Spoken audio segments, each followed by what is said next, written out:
Hey y'all.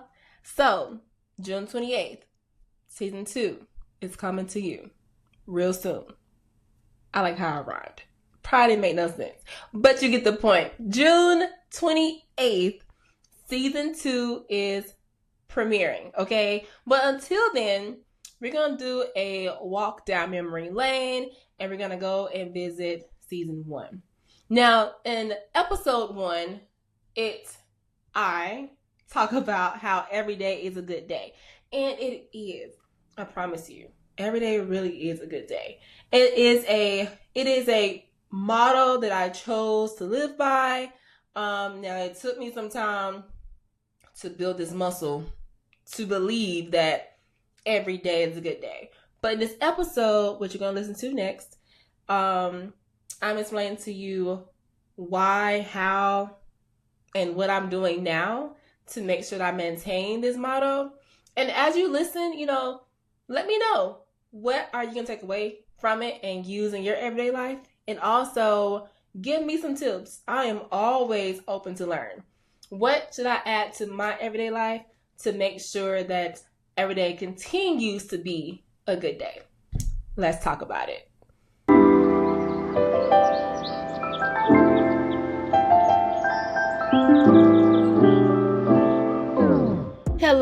Hello, and welcome to the New Season Podcast, where every day is a good day.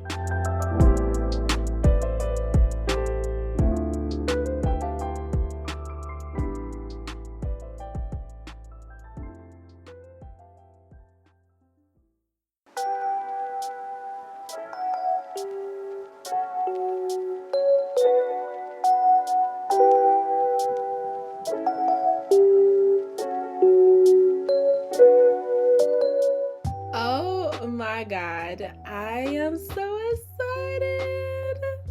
I'm so excited to have you guys here. I'm so excited to have this first episode of the New Season Podcast. Today is the day, and every day is a good day.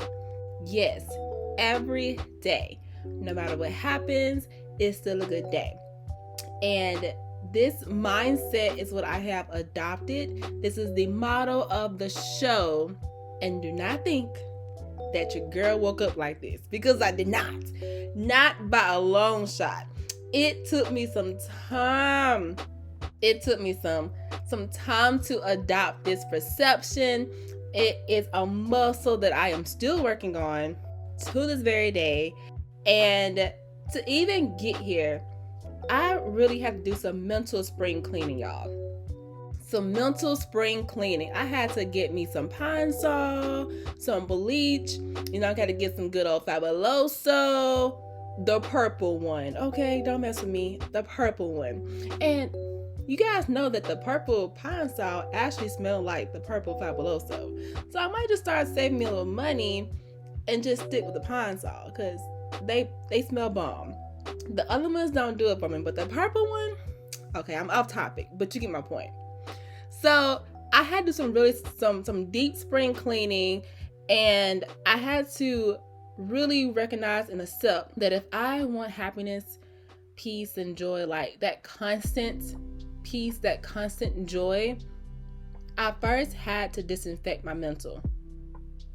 I had to get away and get all the depression out, the depressive thoughts, the sadness, the daddy issues. I had to let go of some of these old agreements that I had made in the past, traditions, and y'all, even some religious beliefs, okay? Because what I think we all do, and let me know if you agree, we try to be this better and this person that, is successful and whatever you deem success to be, but we try to be this person that we see ourselves and we try to go and chase, but we also try to take who we are with us. And that's not working. That's not working. It's not working. It's not going to work. You cannot take the old self or the self that you are today. You cannot take that person into who you want to be. It doesn't go. So we got to kill off the oldness, the things that we're doing now. We got to kill that off and then adopt the new person, the new characteristic, the new thinking, the new identity. That makes sense? And, we'll get into more details about that at a later time in later episodes, but I have to say, I feel amazing. Oh my God, it's worth it, okay? It took some tears, it took some time, it took some accepting, my own faults, because, a girl ain't perfect, but even though sometimes I try to be perfect, Brianna, just stop, okay? You're not perfect, and you, ladies, let me know if you agree. Do you? I think it's like a woman thing, I don't know, but we try to be perfect. We put this thing on ourselves as if we better get it right. Girl, you messed up. Get it right. Stop acting crazy. You got this. And our inner selves is just crying for some help. Help me. No, I ain't got it. Give me some grace. Okay? And that's how it was. So we're gonna get into more of that later on. But I have to say, adopting this new mindset and really living it, not just saying it, really living it, right? It feels so good. Oh my goodness, because I have gotten to the point, by the grace of God, I have gotten to the point now where I have peace even though the world around me is burning up.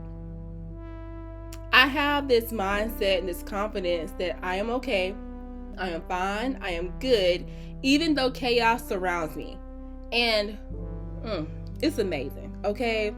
And I know some of y'all are probably thinking, you say all that, but what about this? And what about that? And I'm sure you haven't gone through this, and you haven't walked in my shoes, and so forth and so on. And you are correct. I have not walked in your shoes, and there are things that have not come about that I have not dealt with. And hopefully, maybe, I really pray and hope that I don't deal with those things. But let's use you for an example. So let's say you don't adopt this positive mindset, or you don't take on the perception that everything is fine and everything is a good day, right? But I'm practicing. I am decluttering my mind. I am adopting new ideas and positive thinking and so forth and so on. When those tougher moments do come in our lives, which one of us will be able to overcome them a lot faster? Me. Why? Because I'm practicing now. I am preparing now. I am nurturing my relationship with God, my dad, okay? I'm gonna start referring him to dad. So you hear me like, who's she talking about? God, that's my daddy, all right? So I am nurturing that relationship. I'm resetting. I'm resting in his love, y'all. Like, that is my strength. That is my identity. He is who is pouring into me all this positive thinking and so forth and so on, along with community, along with people who love me. And that's my tribe. So I'm doing all this stuff, not by myself. I tried that. It doesn't work. Don't do it. But, I got the community. My guys helping me out. My dad's helping me out. We're getting closer. And when those things come along, I'm now prepared. So now those tougher moments don't take me out. Does that make sense? Now take it from me, okay? Once again, it's a lesson learned. It's something that I had to accept. However, it really does feel good. It really feels good. It really feels good. If anything, start now. Think it out. What are you going through? What is all right, let me ask you this question. Ask yourself this question. Are you happy with where you're at? Mentally, financially, emotionally, spiritually, every part of your life. Are you happy now? If the answer is no, would it not make sense to make a change? To do something so that way you can get out of that feeling of not feeling good? Just a thought. Just a thought.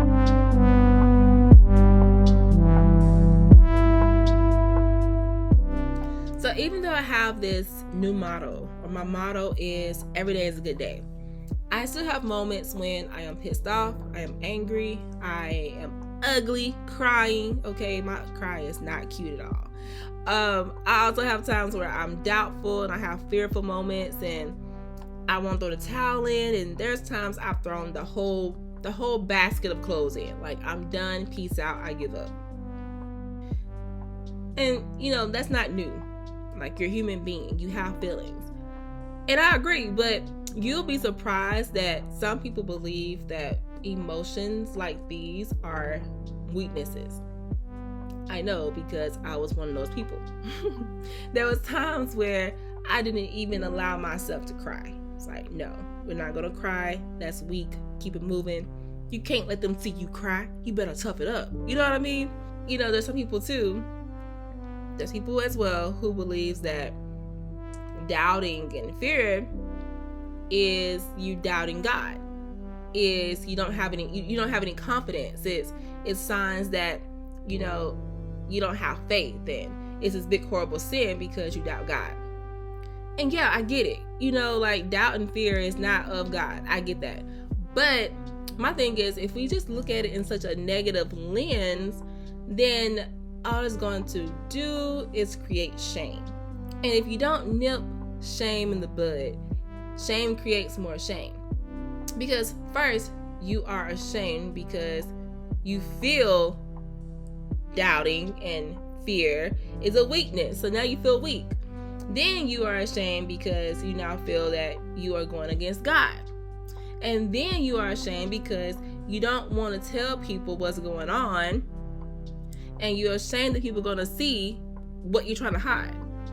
And now you put yourself in this isolation box where no one knows what's going on. You're not talking to anybody, and you're not getting the help or the love that you need.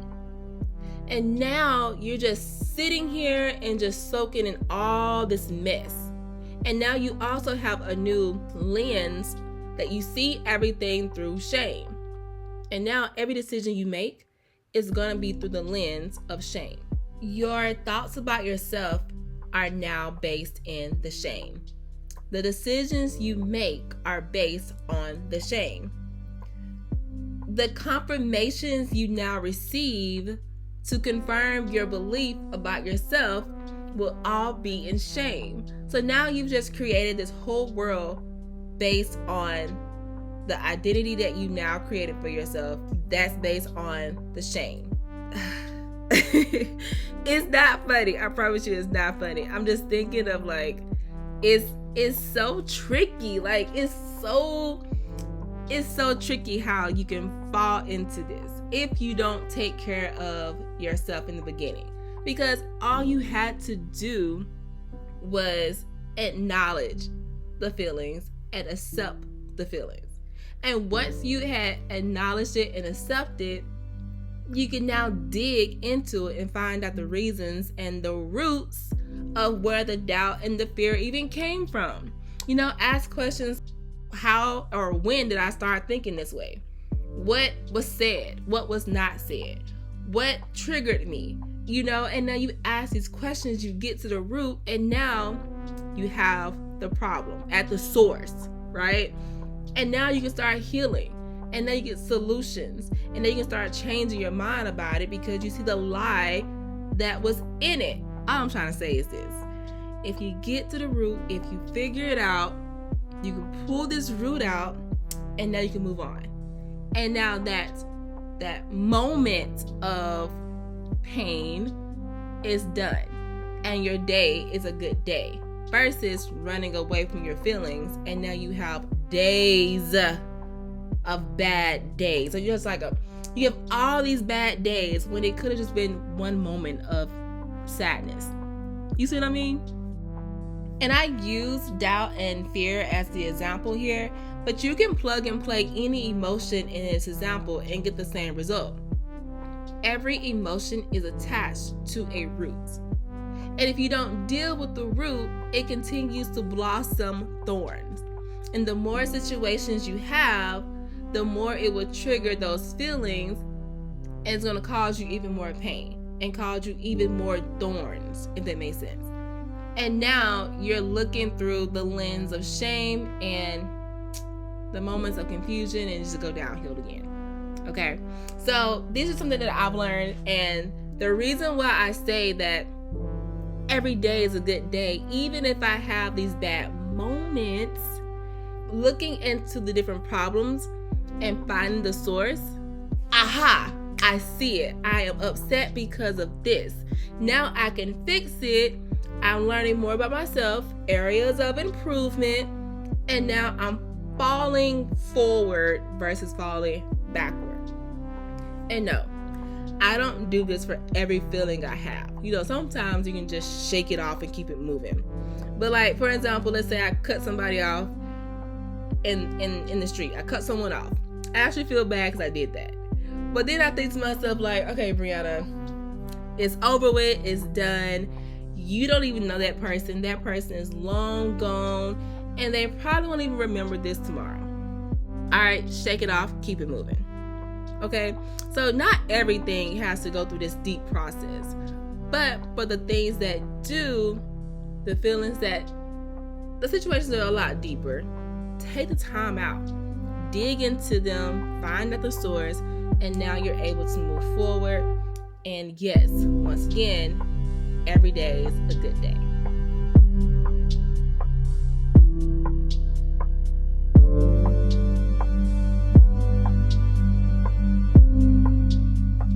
Another way that I created this new muscle and built my muscle in every day being a good day is relearning who God is. At first, I thought that God was this big bully, and I'm not going to get too much in details about this topic because I want to actually dedicate a episode on this. But to give you some cliff notes, I thought, God was this big bully.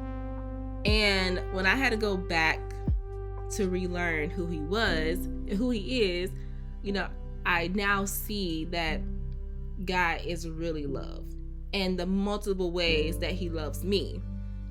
And when I learned that, even though, I grew up in the church and I was a church girl and so forth and so on, I spoke about my experiences once before, and I'm going to definitely reintroduce those to you guys here on this podcast, and even show you how my mind has changed and how it changed and so forth and so on. But just learning who he is and how much he really adores me and who I am to him has shifted now my mindset of who I am. So I couldn't have come to this conclusion that every day is a good day until I learned that my God loves me and how he loves me and that he is not a bully. So if you're having difficulties having good days, the problem could be, and more likely it is, that you see your God in a way that is mean, that he's disrespectful, that he's not a good God. And because he is your creator, because you see your creator in that light, that's how you see yourself. So I challenge you, from a person who was a church girl growing up, coming into a situation where she lost her identity when it comes to God, to becoming an atheist and saying, I do not believe in God, and really, really believing that there was no God, to, okay, maybe there is a God, but I'm not going to nobody's church, to now being the woman who can say, oh, that's my daddy, okay? And having that confidence in God. Listen, it's time to just try it again. Let's reevaluate. Let's learn more about God. And I promise you, when you really learn how God adores you, how you are the apple of his eye, and how he is there for you and how much he loves you, your whole identity, your whole world is going to change to the point where you see that every day really is a good day.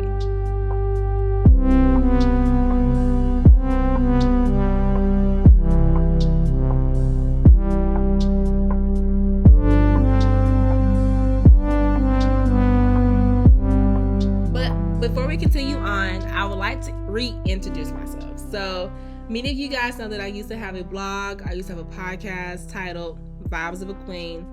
And then I just stopped, okay? One, I really wish I did not do that, because writing, blogging, this podcast is really my outlet. Writing, I used to have a diary since I was a little kid, and I used to write everything out, and I noticed that when I put it on paper, it allowed me to feel so much better. But also, when I write, I'm able to really decipher my feelings, and then also think about it. I have a history of writing, so now I can go back and look and see, hey, who are you today compared to then? I can see if I've regressed and went back to that person. I can also see my victories and my victories and how I've grown as a person too by comparing my writings. Also, just allows me to really learn who I am. All right, so that's why I love writing. I love sharing these writings with you guys because I'm like, look, I am not the only person who is going through these issues. No way, no how. There's nothing new under the sun. So my wish and my prayer is, I hope that whatever I say helps you in some type of way. I understand and I know that we all have a story. If you don't tell your story or your testimony, how can we help each other, right? You may say, oh, my story is too small. It's not.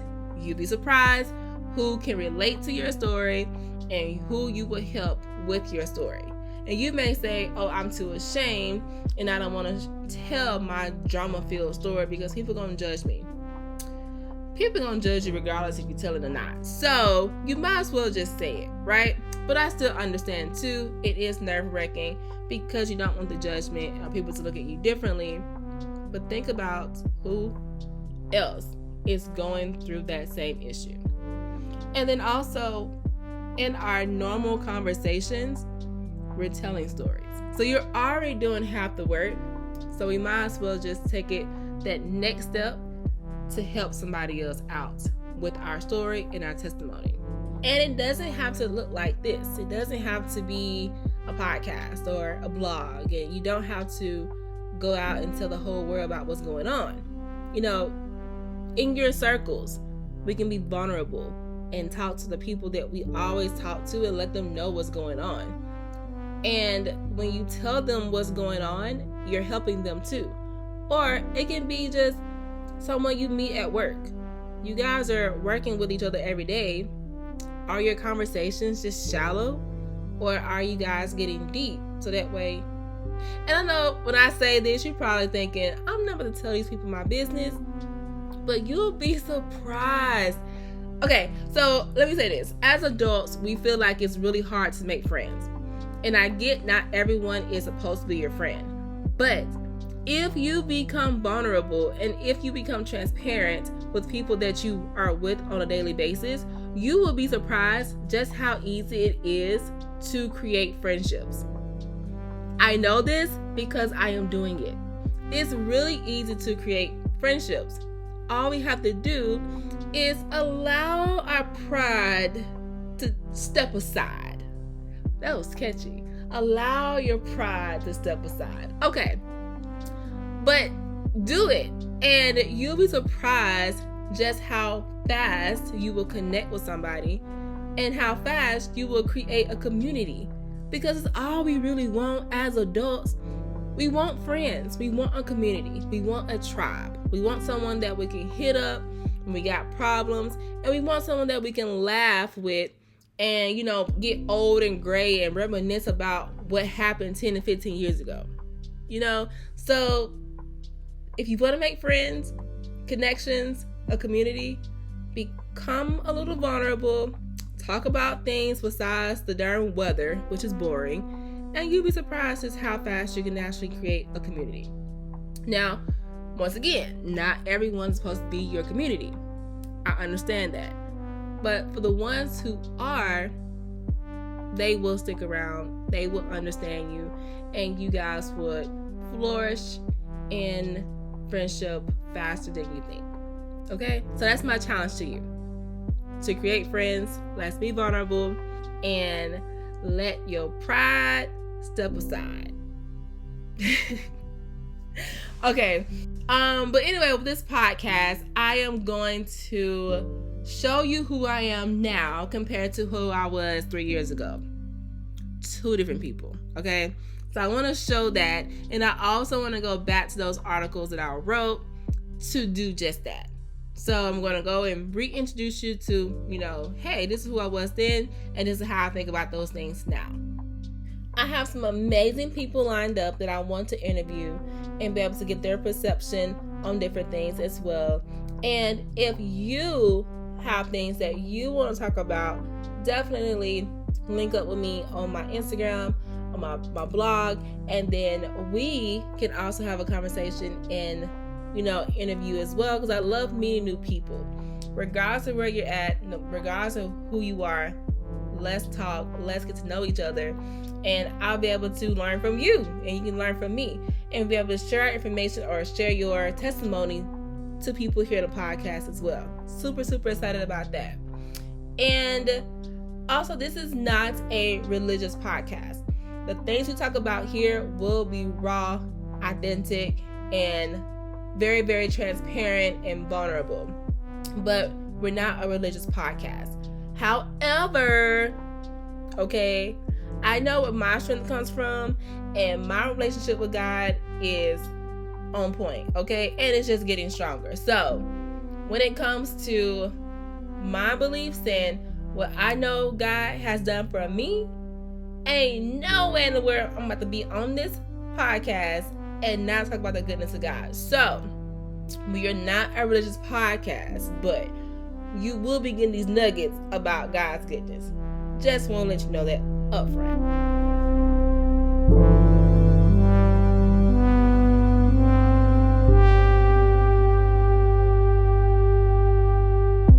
That is it for today, guys. I am so honored to have your presence on this podcast. I'm so stoked about what's to come. And once again, welcome to the New Season Podcast. Ciao.